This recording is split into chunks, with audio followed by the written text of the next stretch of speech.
Hello everyone, welcome to the channel. इस video का topic है आर्टिकल 35A। सबने सुना ही होगा, काफ़ी ज़्यादा न्यूज़ में चल रहा है एंड इस आर्टिकल की सुनवाई भी है कल सुप्रीम कोर्ट में, यानी कि 25 फरवरी को, जिसके तहत हमारा right now Jammu and Kashmir में हाई अलर्ट भी कर दिया गया एंड काफ़ी ज़्यादा टेंस सिचुएशन चल रही है। इस वीडियो में मैं आपको बताने वाला हूँ, सिंपल वे में बताऊंगा, कुछ भी थियोरटिकल कुछ भी नहीं होगा। जस्ट आपके साथ नॉर्मली डिस्कस करूंगा कि आर्टिकल 35A क्या है एंड हमें कैसे ये सेपरेट करता है, डिफरेंट क्या स्पेशल हमें स्टेटस प्रोवाइड करता है एंड इसकी सुनवाई क्या एंड इतना सारा चर्चा में क्यों आए।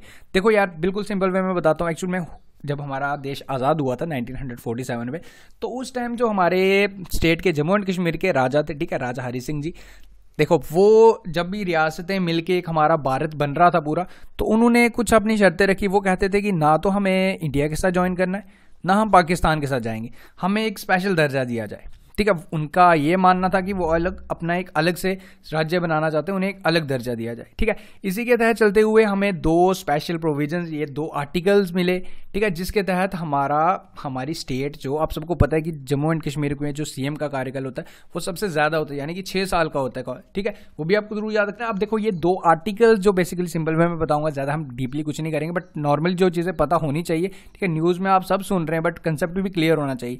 आर्टिकल 35A ये एक्चुअल में है क्या एंड क्या स्पेशल प्रोविजंस प्रोवाइड करता है। देखो अगर आप सपोज करो आप जम्मू एंड कश्मीर में रहते हो, ठीक है, आपको अगर आप वहां के परमानेंट रेजिडेंट हो, ठीक है, तो आप वहां पे अपनी प्रॉपर्टी वगैरह तो वो नॉर्मल केस में खरीद सकते हो। बट अगर आप किसी और स्टेट से हो ना, सपोज करो आप दिल्ली से हो, हरियाणा से हो, पंजाब से हो, उड़ीसा से हो, तो वहां आगे आप रह तो सकते हो जितने मर्जी टाइम के लिए, बट वहां पे जमीन खरीदने की बिल्कुल सोच भी नहीं सकते। ठीक है, आपके पास कोई राइट नहीं है कि आप जम्मू एंड कश्मीर में जाके अपनी ज़मीन खरीदें एंड कोई भी आप ज़मीन खरीद के मालिकाना हक इस पे अपना जाहिर कर पाएं। ठीक है, ना तो आप वहाँ किसी गवर्नमेंट जॉब के लिए अप्लाई कर सकते हो।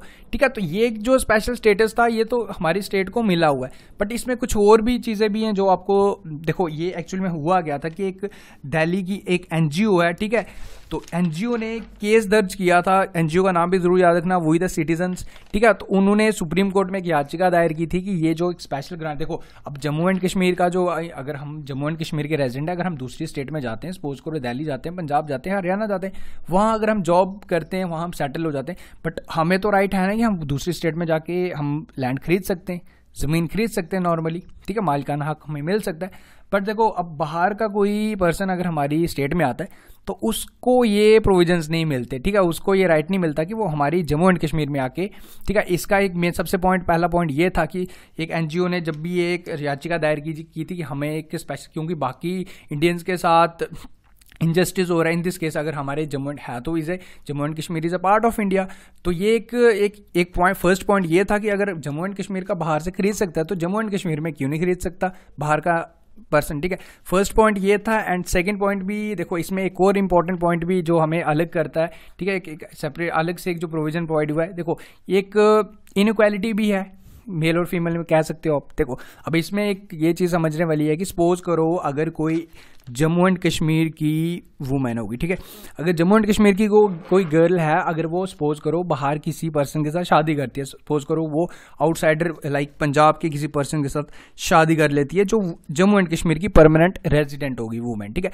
देखो इस शादी करने के बाद वो सारे अपने राइट्स खो देगी, अपनी, अगर उसके पास कोई अपनी ज़मीन भी होगी, उसके पास जो मालिकाना हक होगा वो उस अपने मालिकाना हक खो देगी। ठीक है, अगर वो शादी कर लेती है तो बाहर किसी रेजिडेंस के साथ। ठीक है, तो ये काफ़ी गलत चीज़ थी।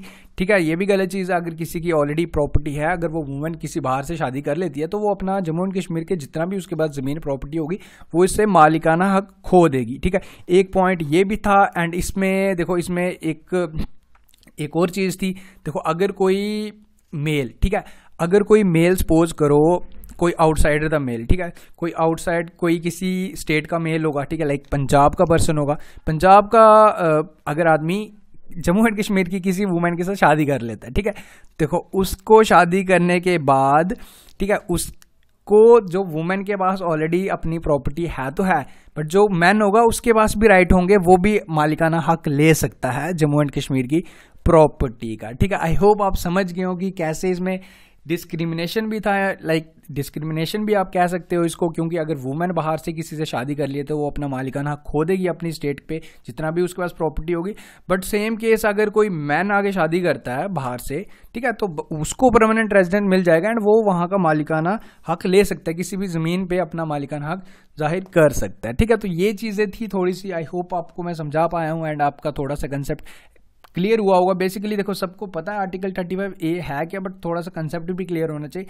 ये इसके दो मेन पॉइंट्स हैं। ना तो आप बाहर किसी जम्मू एंड कश्मीर का पर्सन तो बाहर से आउटसाइड किसी स्टेट जॉब के लिए अप्लाई कर सकता है, बट जम्मू एंड कश्मीर में कोई अप्लाई नहीं कर सकता। एंड वुमेन वाला केस याद रखना, अगर हमारी जम्मू एंड कश्मीर की परमानेंट रेजिडेंट होगी वुमेन, अगर वो बाहर से शादी कर लेती है तो वो अपना मालिकाना हक खो देगी जम्मू एंड कश्मीर की प्रॉपर्टी से। एंड इसका उल्टा अगर कोई मैन आके शादी करता है, ठीक है, तो वो वुमेन के पास तो ऑलरेडी अपना मालिकाना हक होगा, बट जो आदमी होगा जो शादी करेगा वो भी वहां पे हक जमा सकता है शादी करने के बाद। ठीक है, तो इस तरह का ये आर्टिकल था। एंड अब देखो ये याचिका दायर की गई थी कि ये हटा देना चाहिए, क्योंकि बाकी कंट्रीज के पीपल के साथ in the form like injustice ही अगर हमारे स्टेट के बाहर कर सकते हैं तो बाहर के भी तो हमारी स्टेट में कर सकते हैं। ठीक है, तो आप मेरी इंडिविजुअली राय जानोगे तो देखो हमारी स्टेट में तो राइट नाउ जो basically in Kashmir and Kashmir में, जम्मू में भी काफ़ी लोग इसके लिए प्रोटेस्ट कर रहे हैं कि इसे नहीं तोड़ना नहीं चाहिए, इसे कंटिन्यू करना चाहिए। बट आप मेरी इंडिविजुअली राय जानना चाहोगे तो मैं तो यही कहूँगा कि अगर टूट जाए इट्स बेटर। देखो यार बिल्कुल जम्मू एंड कश्मीर में right now government jobs only 5% provide की जाती हैं। ठीक है, ओनली 5% गवर्नमेंट जॉब। आप सबको पता है कि गवर्नमेंट जॉब्स कितनी अवेलेबल होती हैं, एंड ना तो यहाँ कोई प्राइवेट सेक्टर है, प्राइवेट सेक्टर ओनली 5 to 10% होगा ओनली। ठीक है, बाकी जो 80% यूथ है वो बिल्कुल अनएम्प्लॉयमेंट है, कोई भी अपॉर्चुनिटीज नहीं है यहाँ स्टेट में किसी भी जॉब्स के लिए। प्राइवेट जॉब्स बिल्कुल 5 to 10% एंड काफ़ी ज़्यादा कंपटीशन है। ठीक है, तो इस वजह से भी देखा जाए, बट हमारे स्टेट में हमारे लोगों के अंदर एक मिथ होता है कि नहीं ये टूट जाएगा तो हमारा एक स्टेटस चला जाएगा। बट अगर देखो यार आप थोड़ा सा ब्रॉडली सोचोगे तो ओवरऑल हमारी स्टेट को इससे बेनिफिट ही होता है। देखो ये मैं अपनी इंडिविजुअली थिंकिंग बता रहा हूँ। एंड राइट नाउ कश्मीर में काफ़ी ज़्यादा टेंस सिचुएशन चल रही है एंड पूरे लोग अगेंस्ट हैं इसके।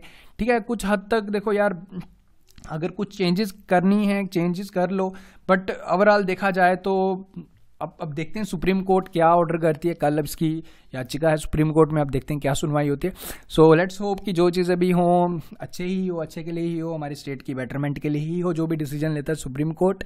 एंड फिलहाल इस वीडियो में इतना ही। एंड देखो यार हमारी स्टेट की इतनी ज़्यादा प्रॉब्लम चल रही है राइट नाउ, अगर कल कुछ आ जाता है इसको तोड़ने का मतलब अगर ये हट जाता है तो फॉर श्योर तभी गवर्नमेंट ऑफ इंडिया ने अराउंड 100 डिफरेंट फोर्सेज हमारी कश्मीर में तैनात कर दिएंगे, ताकि जो दंगे फसाद होते हैं, ठीक है, पत्थरबाजी करते हैं उनसे निपटने के लिए। ठीक है, तो मतलब इस तरह की पहले से हमारी स्टेट सेंटर पूरी तरह तैयार है इन चीज़ों से निपटने के लिए। तो होप सो सारी चीज़ें नॉर्मलाइज ही हों। अदरवाइज देखो थोड़ी सी प्रॉब्लम होती है स्टेट में तो इंटरनेट सर्विसेज बंद कर दी जाती हैं।